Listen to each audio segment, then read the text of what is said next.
right, welcome back and thank you for staying with us. We're done with the news now and we get into the conversation that we want to have this morning as we look at the state of affairs in the country.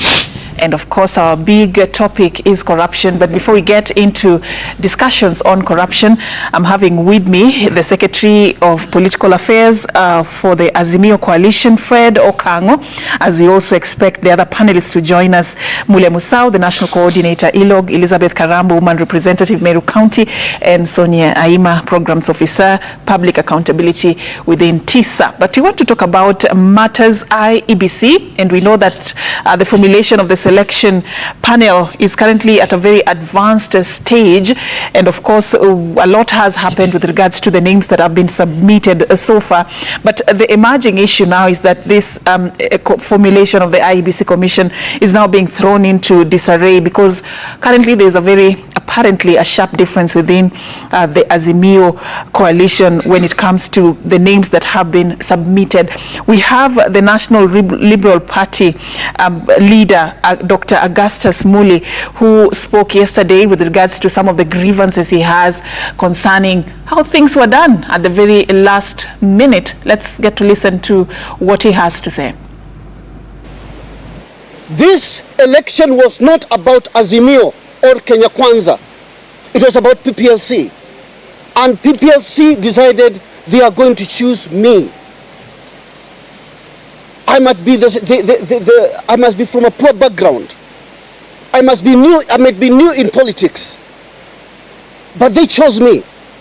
They decided not to go for the names that are being forced down their throats. We are talking about changing this country. The selection panel is supposed to choose men and women of integrity who will decide the future of this country. What are they showing us? What example are they showing us? After doing a fair process, free and fair process, you go and say, we are going to change that name. Who has ever heard of that? When an election has been done, if there is a dispute, there are mechanisms to resolve that. Nobody has gone to court to say the election was not free and fair. But because they think they are the owners of this country, they can say, Muli out, Dr. Koki in.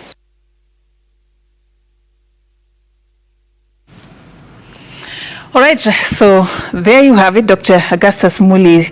They're talking about, he actually claims that he was shortchanged at the very last minute on this particular selection. We have the Secretary of Political Affairs within Azimio with us, Fred Okango. Fred, thank you so much for creating time for us. Thank you so much. Yeah, there seems to be a disagreement within the coalition with regards to which Muli, because their namesakes. Was it a confusion of the names? Or? So which Muli was fronted by the coalition to sit at the IEBC selection panel? Thank you, Safi. First of all, allow me to say that Kenyans during the NADCO report, the participation in the NADCO, did give their views on how to reconstitute and restructure IEBC. And one of the amendments that was proposed was amendment to the first schedule that alters the composition of the IEBC selection panel. And it is on that basis that the 9 members from different nominating bodies was effected. And in that legislation that now is a law after being assented to by the president, that law now requires that the nominating bodies must identify their nominees through what is called a transparent and competitive process in specific occasions where there's more than one nominee. In the PPLC, as one of the nominee, Political Party Liaison Committee, the law requires that they nominate 3 representatives to the IEBC selection panel, one of them being an individual from the party other than parliamentary parties. Then the second one is an individual from the minority party or coalition of parties, that is Azimio. And the third one is an individual from majority party or coalition of parties, that is Kenya Kwanza. I come from the Azimio. And because that nominee is from Azimio, as a coalition, they are bound by duty of ensuring that they present to the PPLC a nominee that is suitable, competent, and qualified. And there are so many of them. And it's on that basis that the coalition had 4 consultative meetings. In all those 4 consultative meetings, all the interested parties were involved. And these parties are members of the PPLC from the constituent parties of Azimio, the 23 of them. They were requested by the leadership to submit their, CVs, because the only way to ascertain suitability and competency is through bringing your CVs, and they're being taken through by the leadership, to know exactly who would be the best suitable. Scrutineer. Yes. When that happened, I remember very well, 3 individuals submitted their CVs, and those 3 individuals were competing for that slot. 2 individuals submitted complete documents. Dr. Koki Muli submitted her CV, her Chapter 6 documentation, and of course, a letter nominating her from her constituent party. We saw a letter from Augustus party that only nominated him.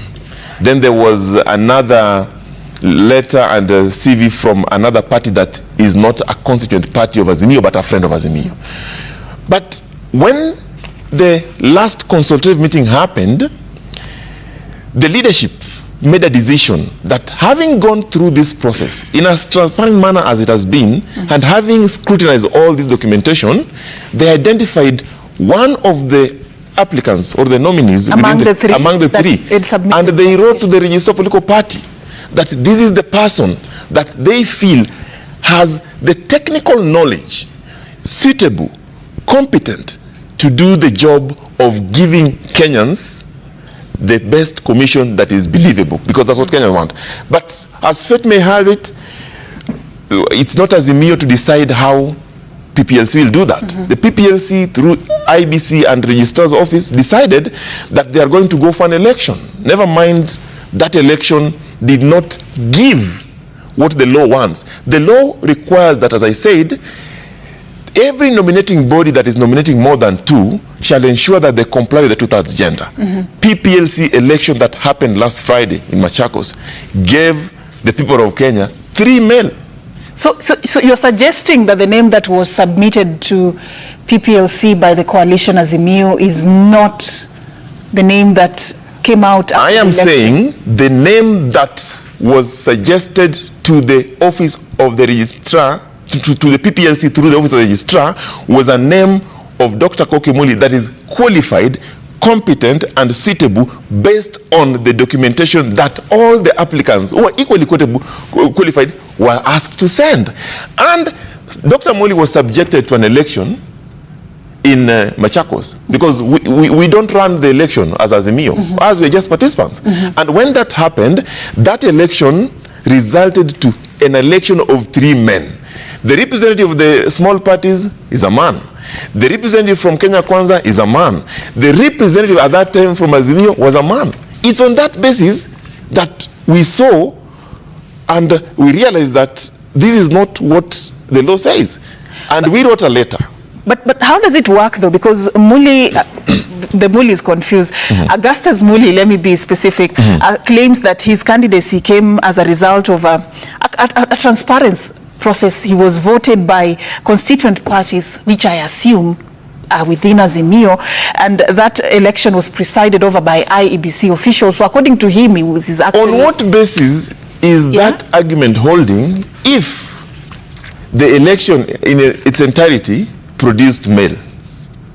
Is he aware that the law requires that in the selection panel that you'd want to sit, that his nominating body, which is PPLC, must comply with the provision of Section 2 of the Act, that the nominating body must not nominate more an individual, individuals that have that does not comply with the 2/3. Which is a given. So if he says, which is a given, Okango. Yes. But an election is open, and what if the outcome of the election is the male? So that how is, do you revert? How do you revert? You know, the outcome of the election just based on the fact that you. No one has reverted the outcome of the election. Yeah. Those are his words. He has accused the Azimio leadership for reverting that. I've not seen it. As far as I'm concerned, that election did not give what the law requires, and therefore there were provisions that must be taken care of. But we've had elections in this country that have given outcomes that are not lawful, and we've gone with the outcome in anyway. But Mule, what would be your sentiments if you weigh in on this latest development within Azimio on the IEBC selection panel nominee? Well, I think, first, good morning. Good morning. I'm joining this conversation midway, so I don't know where exactly you started, but let me just, because there's a point that I've had in the discussion about the requirement of the law to ensure that the 2/3 gender rule is protected in the process of the nominating those people who are going to come to the panel. I think for me the big issue is that the words which were used, nobody was forced to conduct an election, and I think he's correct in that particular approach. You were told whatever method you're going to use, the process should ensure that certain prerequisites are met, like the 2/3. So it was a question of the PPLC sitting together with constituent members and agreeing on the process that would generate that. You know, as you have stated, there's no guarantee. There's no way you can guarantee that you're going to get 2/3 through an election, unless you create some affirmative action out of the process. So I think there was a fault in that, and therefore those nominees, if they are going to go as 3 men, they are not going to fit a threshold, and that was going to be contested. What would be your thoughts as well? There is this debate on you know, the names that were changed at the last minute concerning the nominee for the ones who are going to be sitting at the IEBC selection panel within Azimio. But then again, generally speaking, this formulation of the IEBC selection panel is something that has taken quite a long time. Even we remember beginning from increasing the membership of those who are sitting within the panel from 7 to 9 now to address certain issues. Will it ever end? That is what we are asking, because even now that we have gotten to this point of agreement that we have 9 members to address the interests and the issues that have been concerning in our country, still we are seeming not to be agreeing on how that list should look like. But will it ever end? That's the questions Kenyans would be asking. Well, thank you. Good morning. You know, it's really interesting because I don't know how these things are going to really end, because all we need to do is change systems, and like you said, we wanted to include women so that they have 2/3. We went into asking individual parties to nominate, you know, so that this should be seen to be very fair. But the interesting thing is that we are just Kenyans, and I think everybody has got their own interests somewhere, somehow. So that's why it's making it difficult. But I believe, you know, we should work at strengthening our systems. If it is 2/3, let it be 2/3. Like you've just said, it cannot be 2/3 if you put in general elections, you know, whatever, whether it's party. You have to make a conscious decision to make sure that they are like affirmative, like even 2/3 general, you know, every party should at least give a third of the ladies or the gentlemen. At one time, I believe they'll be struggling for gentlemen to make the 2/3, but for now, it's the ladies. So we have to be conscious. We have to make conscious decisions towards that. All right. Well, I'm not in the ODM party or Azimio, so I really wouldn't know what they used or how they did it. And that's exactly what I want to find out from Okango. Yes. We've talked about affirmative action. Okay, fine, we agree that you're very passionate about making sure that the 2/3 gender rule is observed even in this nomination, but was there measures that were put in place prior to ensure that even if this is subjected to an election, that 2/3 rule would be adhered to? Let me tell you deliberate, you know, first of efforts. all, the 2/3 principle is a constitutional principle that must be adhered to, irrespective. And the law says that in every appointing or elective body, there shall not be more than 2/3 of the same gender. So whether it is a statutory election, whatever it is, that must be complied with. And let me tell you, the wording in that act is that in selecting the nominee, and those nominating bodies that are expected to forward names of more than 2 individuals, they must comply with that principle. Now, in PPLC, they had 3 slots. Those 3 slots must adhere to that, irrespective of the method that they're using to give the people of Kenya those nominees. Now, if you go for an election, if you ask a question, were there measures in place? What would have been expected was there must be election guidelines, there must be consultation with the constituent parties, for example, or there must be consultation with the cluster groups like Azimio, minority, Kenya Kwanza, majority, and the other than non-parliamentary parties, the small parties. Now, I can tell you, Safin, if the law says that the minority party or coalition of party shall produce a nominee, it is the duty of the minority party or coalition party to ensure that they produce that person through the mechanisms that are available. Internally, Azimio la Moja One Kenya Coalition Party, that is led by Raila Odinga, did give an assessment of all the applicants that came forward from the constituent party of Azimio who were interested in representing the coalition at the IEBC selection panel. And they were requested to give the names, their suitability, the proof of their suitability and competency. The only proof of suitability and competence that will make it transparent and competitive as the law requires is, what is your technical capacity in doing the job that the Kenyans expect you? We are not going to do just a job. You are expected to go and give the people of Kenya a commission that is believable. And therefore the coalition must also have looked at what is the suitability of all these candidates that are interested. Was Dr. Augustus on that list of... Yes, he was. Based on technical capacity? He sent his letter of nomination from his party. But was his name submitted to PPLC? His name was brought forward to the commission, to the coalition through a letter from his party. But was it submitted to PPLC by the coalition? That letter from his party brought, there was no attachment of his qualifications, his suitability, his competency. So maybe it was an oversight from their side. To PPLC by the coalition? His name, it is not the coalition to submit his name to the to PPLC, because the coalition needed to look at the candidates that they had. And after extensive and consultative meeting among the leadership, they felt it fit that the most suitable out of all of them was Dr. Muli, and that name was forwarded to PPLC through the registrar. Right. However, as I said, the registrar and IEBC and PPLC also thought that maybe now, because we have candidates that have shown interest, let's subject them through another cluster election through their own processes within the PPLC structures. All right.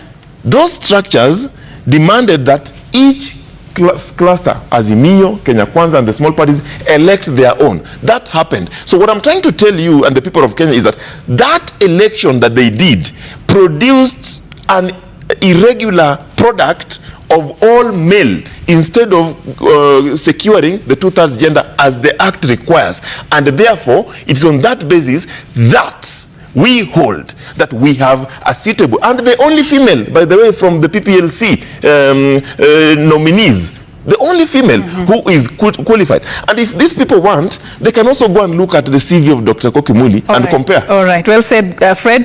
Allow us to take a break on that particular note. And of course, this is a conversation that will continue as IEBC selection panel is just set to begin work proper. Of course, still these names are supposed to be submitted to Parliament. We want to take a very short break right here on Daybreak this morning as as we pave way for our conversation that we were supposed to have on corruption and what President William Ruto is prescribing as what will work for his government to be able to deal with corruption proper. That conversation beginning right after this particular break. Do stay with us.